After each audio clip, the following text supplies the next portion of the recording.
안녕하세요. 매일은 아니지만 자주 듣고 있는 애청자 중 한 명입니다.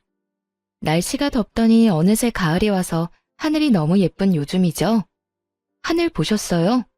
올려다보는 하늘과 높은 곳에서 보는 하늘은 느낌 자체가 다르더라고요. 날이 좋아 가족들과 등산을 하러 갔는데 올라가는 건 힘들었지만 정상에 서니 그 해방감이 이루 말할 수가 없었습니다. 그러면서 제가 살아온 지난 날들이 떠올랐어요. 누구에게나 각자만의 힘듦이 있고 사연이 있는 거지만 사람 마음 변하는 건 한순간이더군요. 물론 저도 잘했다고는 할 수 없겠죠. 사람 말은 양쪽 이야기를 다 들어봐야 한다고 하잖아요. 그러니 변호사도 있고 검사도 있는 거고요. 판결을 받고 싶다는 건 아니고 이미 다 지난 일인데 저같이 살아온 또 다른 선택의 기로에 서 계시는 분이 계시다면 같이 들어주시고 공감해 주시면 좋겠습니다. 산을 오르는 것 같았던 제 삶에 대해 이제는 말해도 되겠죠? 제 인생이 그랬어요. 늘 오르막을 오르는 것 같았죠. 그렇다고 막 힘들게 살았던 건 아니었습니다. 저는 이남 일녀 막내로 태어나 유복한 환경은 아니지만 막내 고명딸로 사랑받고 컸습니다. 나이 터울이 좀 있다 보니 오빠들도 부모님도 많이 아껴주셨고요. 잘해도 잘한다, 못해도 잘한다, 그렇게 자랐던 것 같습니다. 다른 오빠 있는 친구들 보면 엄청 싸우고 하던데 저희 집은 안 그랬답니다. 한참 클 나이라 먹고 싶은 것도 하고 싶은 것도 많았을 오빠들은 뭐든 저부터 챙겨줬죠. 덕분에 부모님이 마음 놓고 맞벌이로 일도 다니시고 오빠들은 대학까지 다 갔었고요. 하지만 두 분 벌이로 비싼 등록금을 감당하기엔 벅찼던 것 같아요. 그렇다고 공부 잘하는 오빠들 등록금을 안 내줄 수도 없는 노릇이었죠. 큰오빠는 법대로 진학해서 검사가 되는 목표가 있었고요. 작은 오빠는 아직 꿈은 없었지만 뭐든 열심히 하는 사람이었습니다. 둘 다 공부를 잘하는 건 저희 집에서 당연한 일이었고요. 어느 날 큰오빠가 제대를 해서 복학을 하고 둘째 오빠가 대학교 입학을 앞두고 있던 날이었어요. 엄마의 한숨이 늘어나는 걸 봤습니다. 한숨 쉬다 저랑 눈이 마주치며 웃어주시는데 제가 모를 거라 생각하셨던 것 같습니다. 저도 그땐 이미 고등학교 진학을 어디로 할지 정할 시기라 그만큼 머리가 컸는데도 말이죠. 막내는 나이가 60을 먹어도 막내라는 말이 맞나 봅니다. 아마 그랬던 것 같습니다. 공부를 잘하긴 했는데 조금 경쟁률이 높은 과를 지원해서 전액 장학금을 받지는 못했고 작은 오빠는 그냥 바로 자원 입대를 하려고 하더군요. 당연히 부모님이 말리셨죠. 공부도 다 때가 있는 건데 놓치면 안 되는 거라고. 걱정하지 말고 공부나 하라고 하셨습니다. 그때 사회 분위기가 남자들은 무조건 대학을 가야 하는 분위기였습니다. 학자금 대출을 알아보러 다니시는 부모님 모습이 너무 밟혔어요. 어서 빨리 돈을 벌어 도움을 드리고 싶기도 했죠. 그 뒤 오빠들은 장학금을 놓치지 않고 학교를 다녔습니다. 그럼에도 불구하고 어머니의 한숨이 뇌리에 박혔던 탓일까요? 저는 상고로 진학하기로 결심했습니다. 저도 공부 잘하는 오빠들 덕분에 공부를 못하는 편은 아니었어요.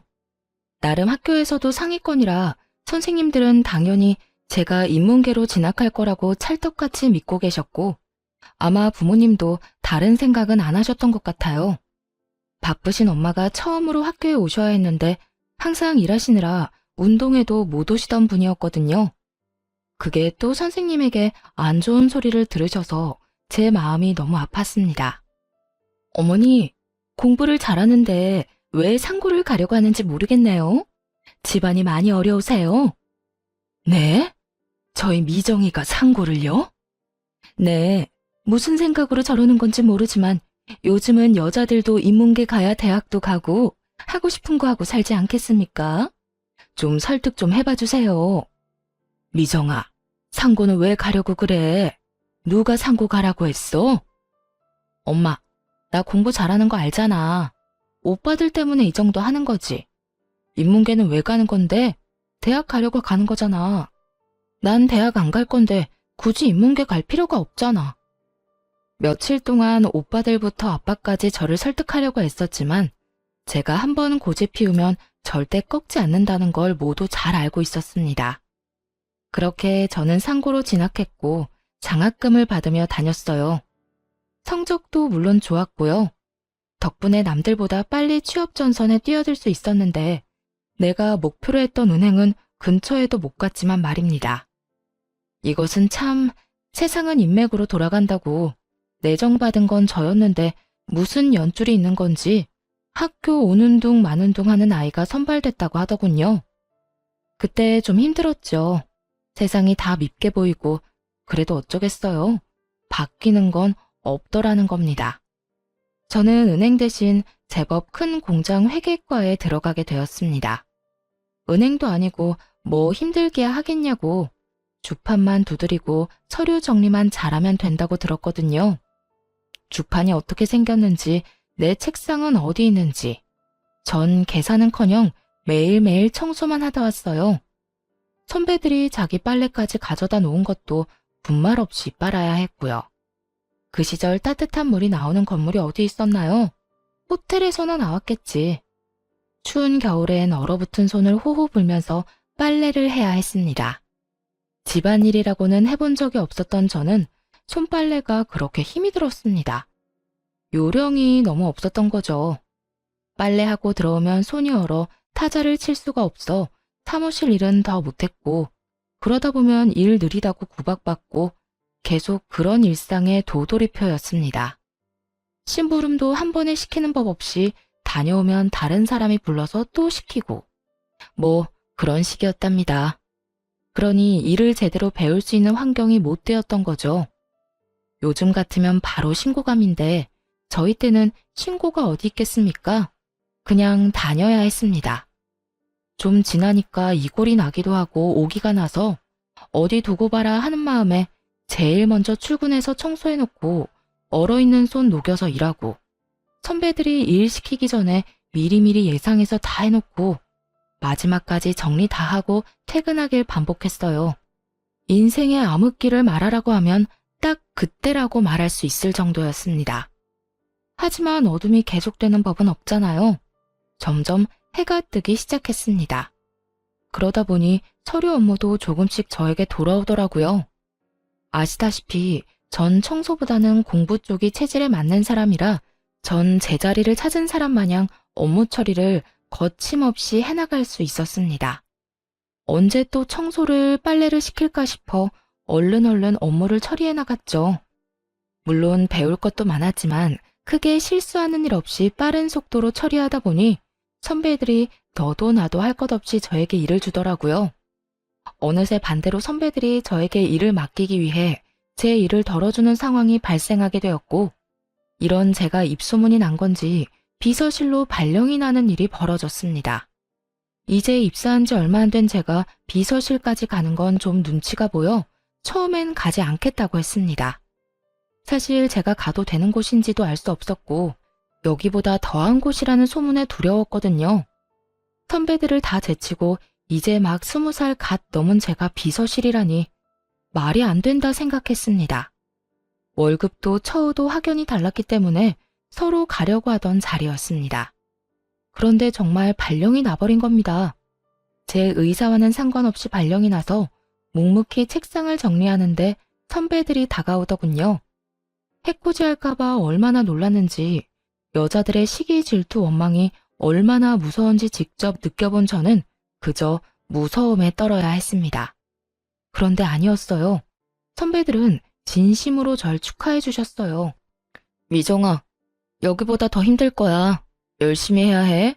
우리 얼굴에 먹칠하지 말고. 알았지? 그래. 그래도 너라면 잘할 거야. 힘들 땐 놀러와. 우리가 비서실 애들 욕 다 들어줄게. 밉상 같던 선배들이 격려해주고 축하해주니 눈물이 다 나더군요. 남자들만 우정이 있는 게 아니죠. 여자들 우정도 만만찮아요. 고생 끝에 낙이 온다는 옛말이 틀린 게 하나 없어요. 그동안의 고생은 싹 잊어버리게 되더니 통장에 착착 돈 쌓이는 소리가 들리는 것 같은 나날을 보냈습니다. 중간중간 군대 갔다 온 오빠들 몰래 등록금이나 생활비를 보내주고도 돈 쓸 데가 없던 저는 제법 돈을 모을 수 있었어요. 그쯤 되니 저도 공부를 하고 싶어졌습니다. 어릴 땐 돈만 벌면 된다 싶었는데 사회생활을 하다 보니 그건 또 아니더라고요. 필요한 자격증은 학교 다니면서 땄기 때문에 대학교 졸업장이 가지고 싶었던 거죠. 이곳도 충분히 좋은 곳이었지만 여러 사람들을 만나고 사회생활을 하면서 선배들의 조언도 좀 들리게 되고요. 여자도 좋은 대학 나와야 해. 좋은 대학 아니라도 대학은 나와야 해. 그래야 대접받아.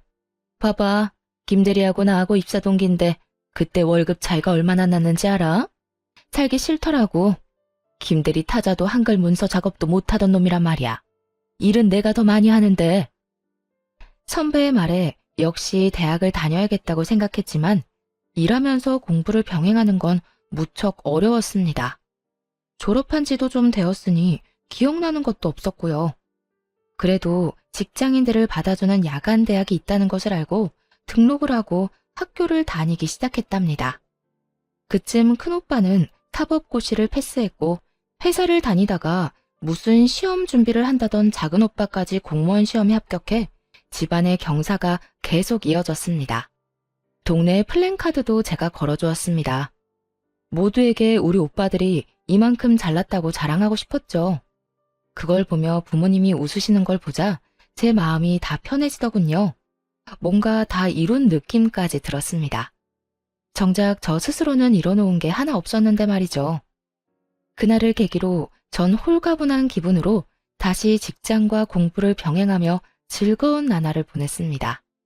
가끔 부모님 용돈 드리는 거 외엔 저는 계속 저금을 했어요. 투자 이런 것도 잘 몰라 그냥 무작정 이율 좋은 은행 찾아 적금 넣는 식으로 돈을 모았습니다. 그러다 야간 대학에서 저처럼 뒤늦게 대학 졸업장을 따기 위해 온 남편을 만나 연애라는 걸 하게 되었습니다. 사는 게 바빠 관심 가질 여유가 없어 해본 적 없는 연애를 나이가 제법 차서 하니 모든 게 다 설레고 마냥 좋았죠. 남편도 무슨 사정인 건지 주머니 사정이 좋아 보이지는 않았고 저는 그런 거 신경 쓰지 않았습니다. 야간 대학에서 만났다는 공통점 하나만으로 충분했거든요. 저희는 날이 좋을 때는 공원 데이트, 추울 땐 따뜻한 오뎅 먹어가며 두 손 꼭 잡고 데이트를 즐겼답니다. 그러다 추우면 버스를 탔고요. 지금 생각해보면 무슨 궁상이냐 해도 그때만의 설렘이 있지 않겠어요? 이제는 하라고 해도 못하겠지만요. 그렇게 연애를 제법 오래 하다 주변에서 결혼은 언제 할 거냐는 말을 자주 듣게 되었습니다. 둘 다 그냥 시기가 오면 자연스레 결혼한다고 생각했던 것 같네요. 주변 지인들이 연애는 다른 사람이랑 더 하고 결혼은 나중에 해도 되지 않겠냐고 말리기도 했는데 제가 다른 생각은 잘 못하더라고요. 별 남자 있나 싶고 남편이 지금 저에겐 충분히 좋은 사람이었습니다. 가족들에게 소개를 했던 날 엄마가 조심스레 불러서 물으셨어요. 너무 급하게 정하는 건 아니고? 너 남자 처음 만나서 바로 결혼하는 거 엄마는 좀 별론데 너 선자리도 좀 들어오고 있어. 천천히 연애만 해보는 건 어떠니? 엄마, 내가 이 사람보다 더 좋은 사람을 어디서 만나겠어요? 아니, 네가 어디가 부족해서 그래. 저렇게 짱짱한 오빠가 둘이나 있는데 기죽을 일 없지. 너 회사에서도 능력 인정받고. 그때 엄마도 속물이구나. 약간 실망했어요. 또 오빠들이 잘 나가는 거지 내가 잘 나가는 게 아닌데 그걸 남편과 비교하니 화도 좀 났죠. 당장 제가 시집을 간다고 해도 저희 집 재정 상태가 좋은 건 아니라 해줄 수 있는 것도 없었고요. 저도 받을 생각도 없었지만 이제 막 사회생활하기 시작한 오빠들에게 무슨 돈이 있겠어요? 또 오빠 공부 뒷바라지에 부모님이 가진 것도 뻔히 제가 다 아는데 못된 말로 엄마 속을 좀 후벼 파고 남편과의 결혼을 추진했습니다. 엄마, 나 냉장고라도 하나 사줄 수 있어? 없잖아. 그냥 내가 알아서 갈 테니까 반대만 하지 말아줘. 양가 집안의 양해를 구하고 혼수 예물 아무것도 하지 않았습니다. 그래도 너무 빈손인 건 정말 아닌 것 같아 시부모님 옷 한 벌씩은 해드리라고 남편에게 봉투를 주긴 했습니다. 그게 많이 부족하다고 생각하신 건지 시부모님 얼굴이 썩 나를 반기지는 않으셨어요. 살면서 잘해드리면 되지 싶어 저는 크게 신경 쓰지 않기로 했습니다. 형편에 맞게 살아야 한다는 게 제 생각이었고 남편도 이해해주던 부분이었거든요. 제가 모았던 돈에 신랑 돈 보태서 작은 원룸에서 신혼생활을 시작했습니다. 신랑이 제 말에 잘 따라주는 편이었기 때문에 월급의 70%는 적금을 넣었고 혼자 벌다 둘이서 모으기 시작하니 생각보다 돈이 빨리 불어났습니다. 그런데 고지를 코앞에 두고 저희에게 아이가 생겼어요. 너무 예쁘고 사랑스러워 일 같은 건 생각도 나지 않더라고요. 지금을 놓치면 아이 크는 걸 못 볼 것 같다는 생각에 저는 저축을 조금 미루기로 했습니다. 집에서 아이를 돌보는 게 제 일이라 생각했고 그래서 일을 그만둔 거였죠. 저희 부모님도 소소하게 일을 하고 계셨고 시부모님들도 마찬가지셨어요. 아이를 봐줄 사람이 없었기 때문에 차선책이 없기도 했습니다. 아이가 생기니 저의 집에 대한 열망은 더 커졌어요. 아이가 크면 자기 방은 하나 줘야 하지 않겠나 하는 마음에 더 악착같이 아끼며 어떻게 보면 궁상맞게 살았던 것도 같습니다. 저는 옷이 계절별로 두 벌이면 좋겠고요. 옷을 언제 사본지 기억나지 않을 정도였죠. 화장품은 처녀 때 쓰던 거 그대로 화장대 위에 있었습니다. 뚜껑 열 필요도 못 느끼겠더군요. 그래도 아이 얼굴엔 로션 발라주고 신랑 옷은 계절별로 사주며 오롯이 제 것만 줄여나갔습니다. 아이가 클수록 돈이 많이 들기 시작했어요. 기저귀값만 해도 사이즈가 커지니 양은 적은데 비싸지고 분유값도 감당 안 될 지경이었어요. 남편 월급이 얼마길래 그랬냐고요? 그렇게 많이 가져오지는 못했어요. 월급이 적은 대신 칼퇴근에 힘든 일이 별로 없는 곳이었죠. 반 공무원이라고 생각하시면 될 겁니다. 여튼 둘이 벌다 혼자 벌게 되고 입은 셋이 됐는데 저축은 그대로 해야 하고 남편을 조금 못 살게 굴었던 것도 같습니다.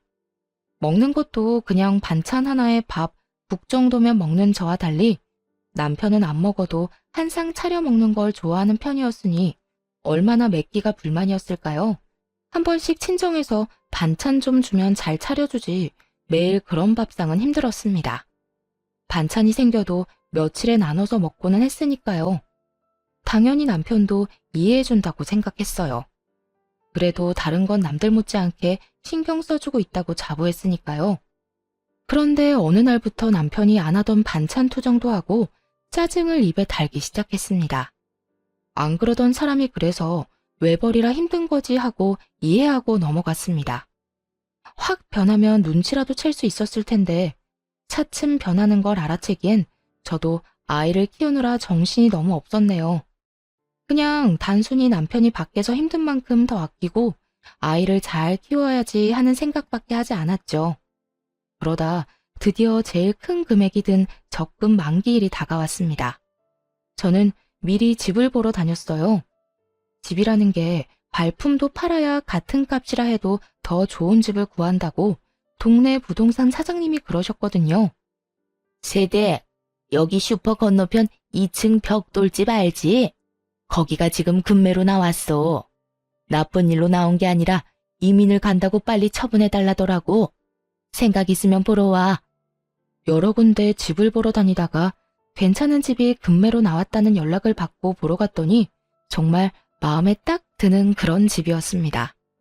그 집을 보는 순간 저는 이미 머릿속으로 인테리어도 끝내고 이사날을 언제로 하면 될까 생각 중이었다니까요. 저녁에 남편이 오기만을 기다렸다가 집 이야기를 꺼내자 남편 반응이 좋지 않았습니다. 집? 집을 꼭 지금 사야 해? 지금 부동산 분위기도 안 좋은데 더 기다렸다가 사도 괜찮지 않을까? 그럼 언제 사? 적금 만기됐고 대출 조금만 받으면 살 수 있는데 급매로 나온 거라 금방 나갈 거란 말이야. 이 가격에 그 집 못 산다고. 됐어. 집은 다음에 사. 부부 회의는 결렬되고 말았습니다.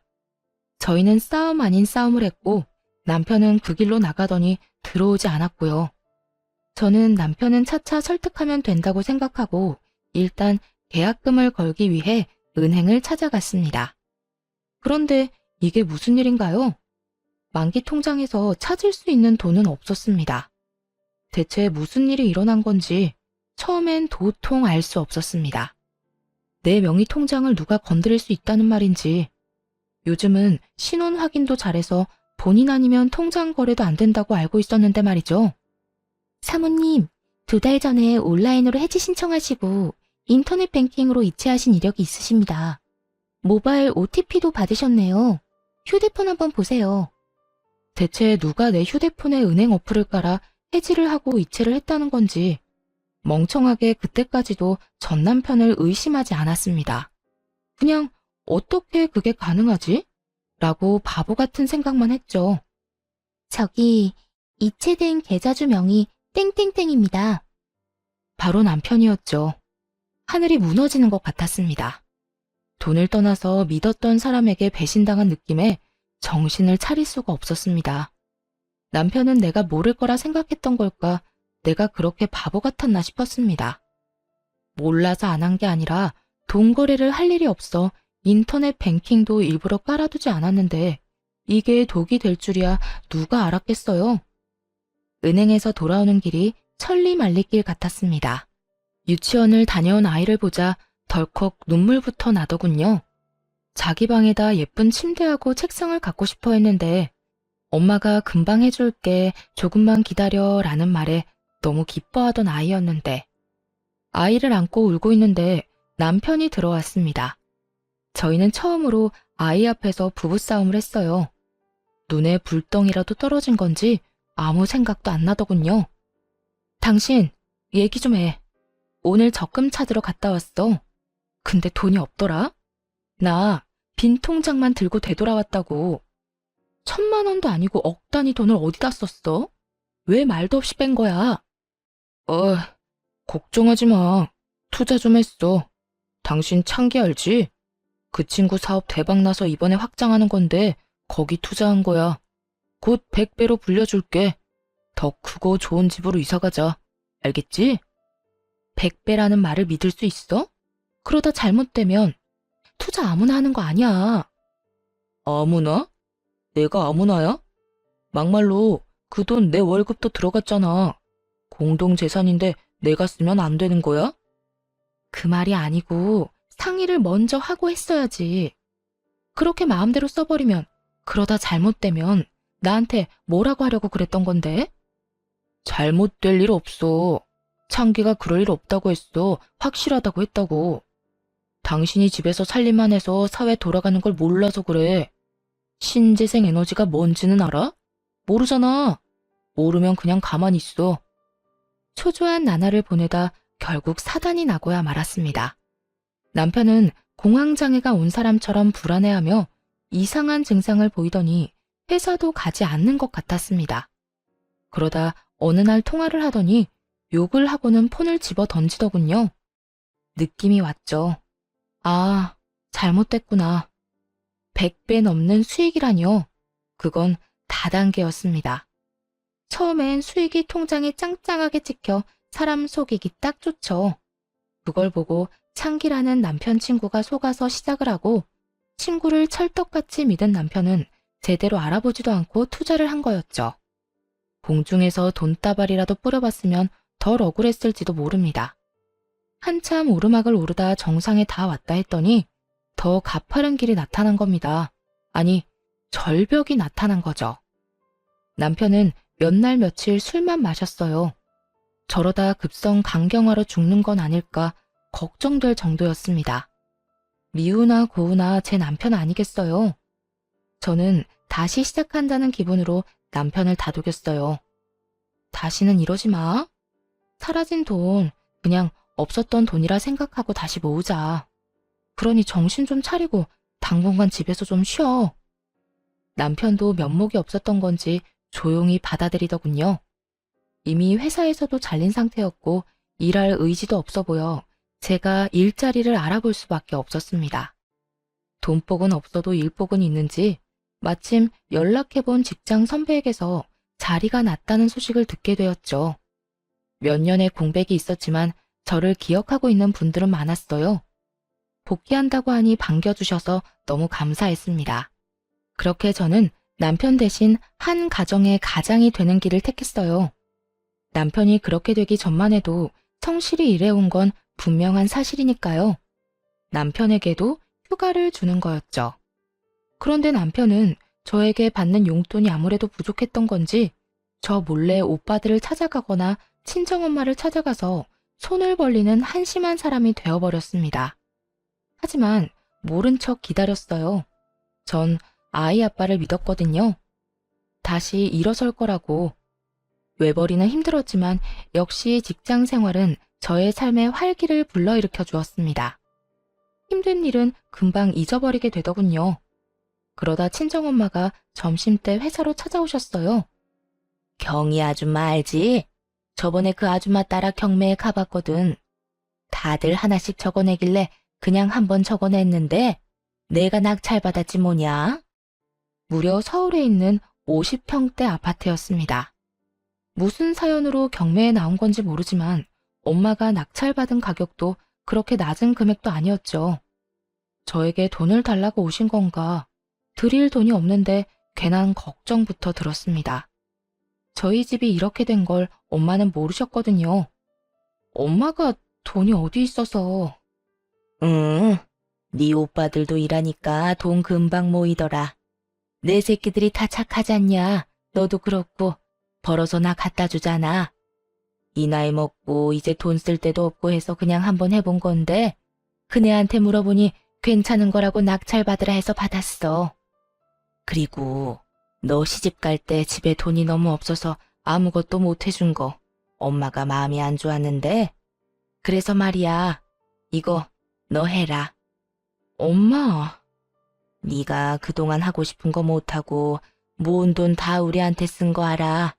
그거의 10분의 1도 안 되겠지만 이거라도 해서 시댁에서 어깨 펴고 살으렴. 엄마가 그렇게 말하는 이유가 있었어요. 사실 무슨 피해의식인지 없이 살수록 없는 사람을 더 업신여긴다는 거 여러분은 느껴본 적 있나요? 전 우리 남편 집을 보면서 그걸 딱 느꼈습니다. 그래서 결혼할 때 혼수나 예물을 무리해서 해가나 봅니다. 제가 너무 아무것도 없이 시집을 가다 보니 남편 집에서 은근히 저희 집을 무시하긴 했거든요. 굳이 비교를 하자면 저희 친정이 훨씬 나은 집이었는데 많은 무시를 당한 게 사실이었습니다. 엄마는 다 알고 계셨나 봐요. 임신하며 공부도 중단해 결국 졸업장은 따지도 못했으니 난 고졸이고 남편은 졸업장을 따서 대졸이었죠. 그런 걸로도 사람을 무시하더라고요. 당신 아들이 돈 날려먹은 건 신경도 안 쓰고 오빠들은? 오빠들도 결혼할 때 필요하잖아. 오빠나 주지 왜 나를 줘? 그네가 돈 보탰어. 너 주라고 먼저 얘기하더라. 너한테 투자해야 내가 늙어서 편할 거래. 너무 감동해서 눈물이 앞을 가리더군요. 이사갈 준비에 마음이 들떠 있을 때였어요. 남편에게 서프라이즈로 놀래켜줄 마음으로 아무 말 안 했고요. 30평도 크다 했는데 50평이라니. 생각지도 못한 평수에 아이방 하나, 부부방 하나, 손님방 하나 해도 방이 남아돌고 시부모님을 모실까 생각 중이었는데 남편이 갑자기 이혼을 하자며 이혼 서류를 내밀더군요. 당신 같은 짠순이랑 사는 거 이제 더는 못 해먹겠어. 여자가 어디 꾸미는 구석이라도 있어야 예쁘게 봐주기라도 하지. 화장은 하고 다녀? 회사에서 그러고 다니면 안 잘려? 그 옷은 유니폼이야? 맨날 똑같은 옷 입고 나가고. 당신 무슨 소리야? 갑자기 왜 그래? 말 나온 김에 그냥 정리하자. 나 만나는 사람 있어. 애는 네가 데려가. 내가 혼자 벌어서 그동안 고생한 거 알지? 나도 더 늦기 전에 남들처럼 살아보고 싶다. 그러니까 그냥 이혼하자. 갑자기 왜 이러는지 모르겠어. 무슨 일 있어? 막말로 네가 우리 집에 잘하기를 했냐? 나한테 해준 게 뭐 있어? 맨날 돈돈거리며 통장이나 끼고 살았지. 나한테 관심이나 있었어? 여보, 그거야. 우리 잘 살아보려고 집 한 채 가지고 있으면 당신도 부담 줄고 집 담보 잡아서 사업이라도 할 수 있는 건데 그러려고 아둥바둥한 걸 그렇게 말하면 난 어떡하라고. 그러니까 난 이제 그런 거 신물이 나니까 너 혼자 하라고. 아니면 마음 맞는 사람 찾아서 둘이 해보던지. 같이 고생해서 왜 그래. 며칠 전에 엄마가 서울에 50평대 아파트 경매로 낙찰받아서 놔주셨어. 계약서 받으면 당신한테 말해주려고 한 건데 거기 위치도 너무 좋고 학군도 좋아서 다른 데 이사 갈 필요도 없어. 평생 쭉 살면 되고 방도 많아서 당신 부모님 같이 모시고 살자. 그래? 그럼 그거 그냥 다시 팔아서 재산 분할하고 너는 너, 나는 나. 이렇게 따로 새삼 살자. 여보, 내가 더 잘할게. 이제 고생 끝났는데 그렇게 말하지 말고 어머님 아버님에게도 더 잘할게. 그동안 섭섭한 게 있으면 다 말해. 다 고쳐볼게. 하지만 남편은 막무가내였어요. 어떤 말을 해도 들어주지 않았고 저는 시부모님을 찾아갔죠. 좀 말려달라고 말이죠. 하지만 오히려 시부모님이 빨리 도장 안 찍어주냐며 저를 나무라셨어요. 어여 도장이나 찍어줘라. 각자 갈 길이 다르면 놔주는 것도 서로를 위해 좋은 거야. 너도 너랑 끝맞는 사람 만나서 새 살림 차리면 되지 않겠니? 네? 어머니, 그게 무슨 말씀이세요? 네가 뭘 우리 집에 시집와서 기여한 게 있니? 그냥 혼인신고만 하고 산 거 나 좀 부끄러웠다. 내가 축의금 낸 것만 얼만데 그런 거 하나도 못 받고 예물도 없이. 어쨌든 빨리 해주려무나. 어머니, 그 일 진짜 여자 생겨서 그러는 거예요? 믿을 수가 없어요. 바람 핀 건 아니고 그냥 우리 애를 좋다고 쫓아다니는 여자가 하나 있어. 그 여자 집안이 좀 괜찮아 보이긴 하는구나. 제가 뭘 그렇게 잘못한 걸까 한참을 생각했습니다. 막말로 남편의 뭐가 좋다고 집안 좋은 여자가 따른다는 말인지 그것조차 위험하게 들렸습니다. 저는 그렇게 미움받을 짓 한 거 없고 그저 잘 살아보려고 할 수 있는 만큼 잘해드리려 했는데 그게 성에 안 차셨던가 봅니다. 저는 진심으로 슬펐습니다. 수년간의 결혼 생활을 부정당한 기분에 우울하기까지 했어요. 며칠을 이혼을 한 해 못 한 해 실랑이를 하다가 아이는 제가 데려가는 대신 양육비는 줄 수 없다고 하는 말에 또 며칠 실랑이가 이어졌습니다. 양육비를 원하면 자기가 아이를 키울 테니 저더러 양육비를 달라고 하더군요. 저 모습에 어느 엄마가 아이를 맡기겠습니까? 저는 이혼을 해줄 테니 그럼 아이만 데려가겠다고 합의를 했습니다. 결국 여전히 마음을 추스리지 못하고 끌려가듯 법원에 갔습니다. 저는 큰오빠와 함께 남편은 시어머니와 함께였죠. 힘겹게 서류를 제출하는데 남편이 제가 모르는 서류를 하나 더 제출하더군요. 뭐냐고 물으니 당당하게 재산분할 신청서라고 합니다.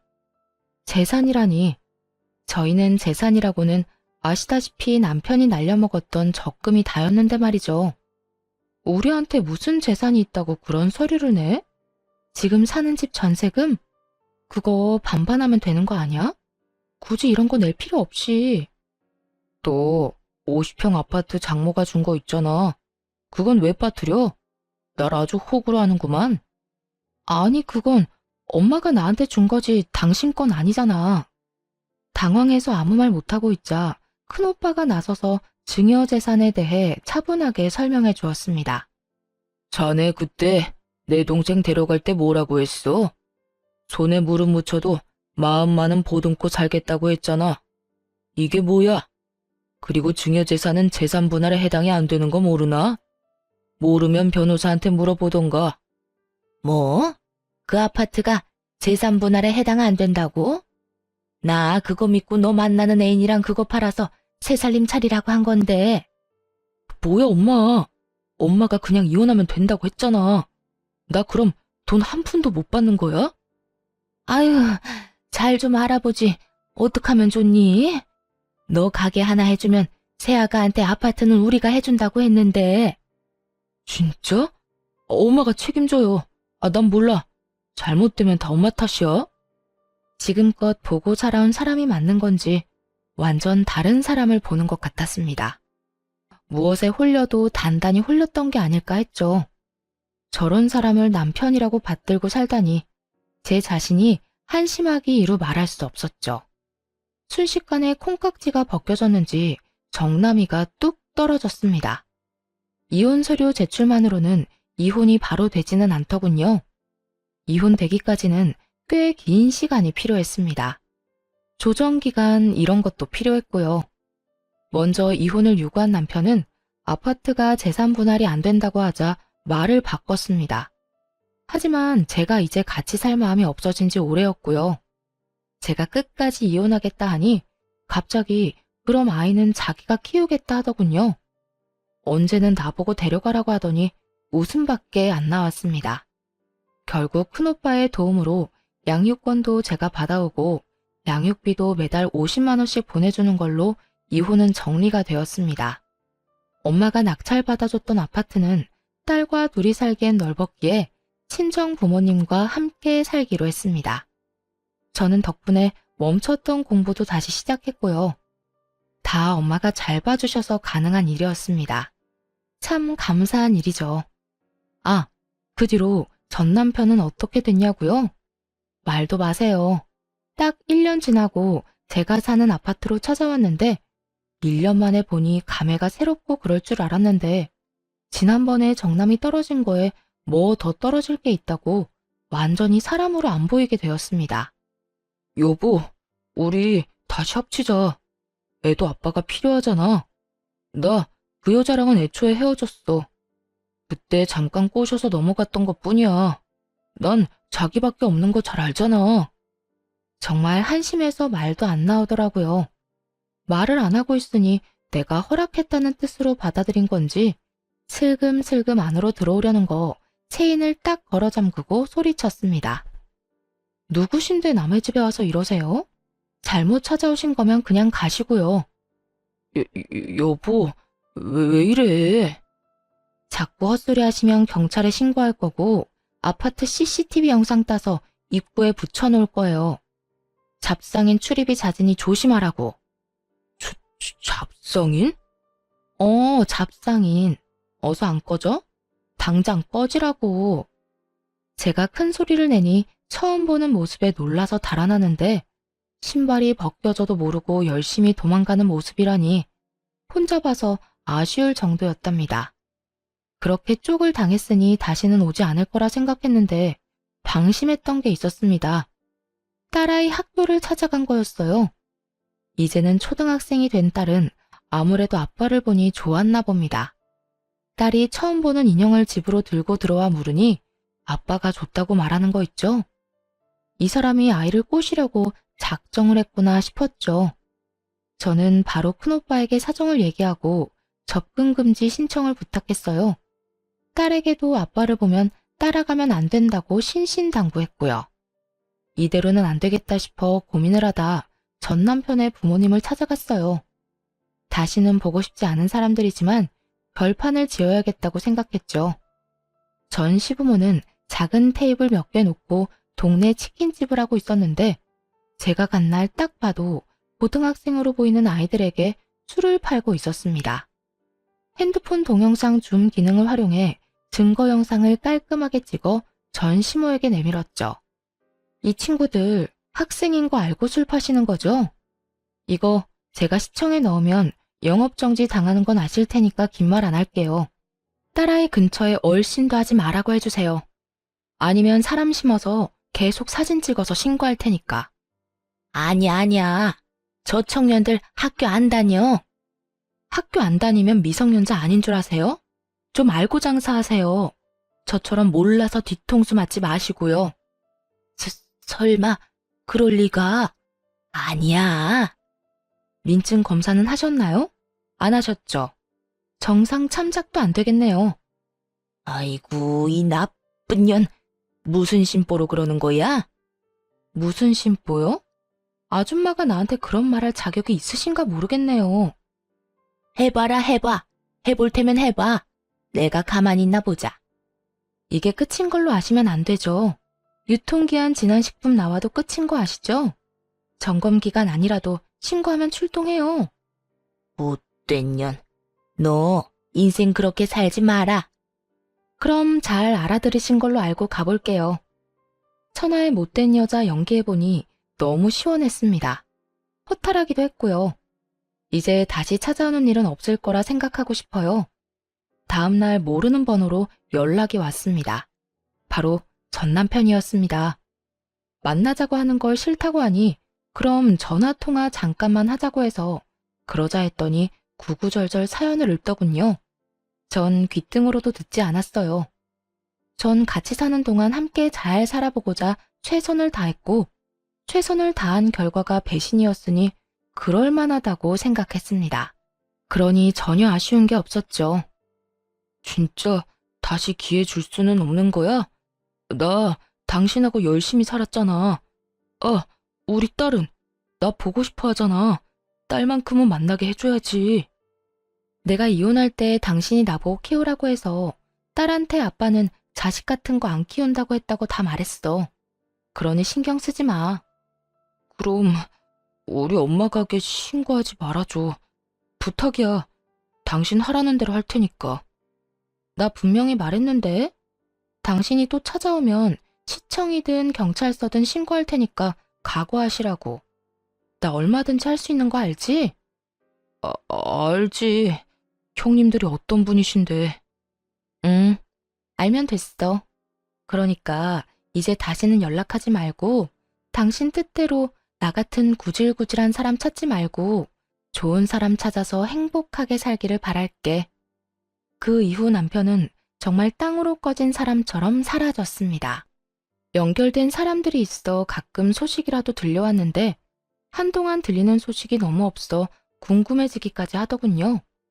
어딘가 잘 살고 있겠지 하고 생각하려고요.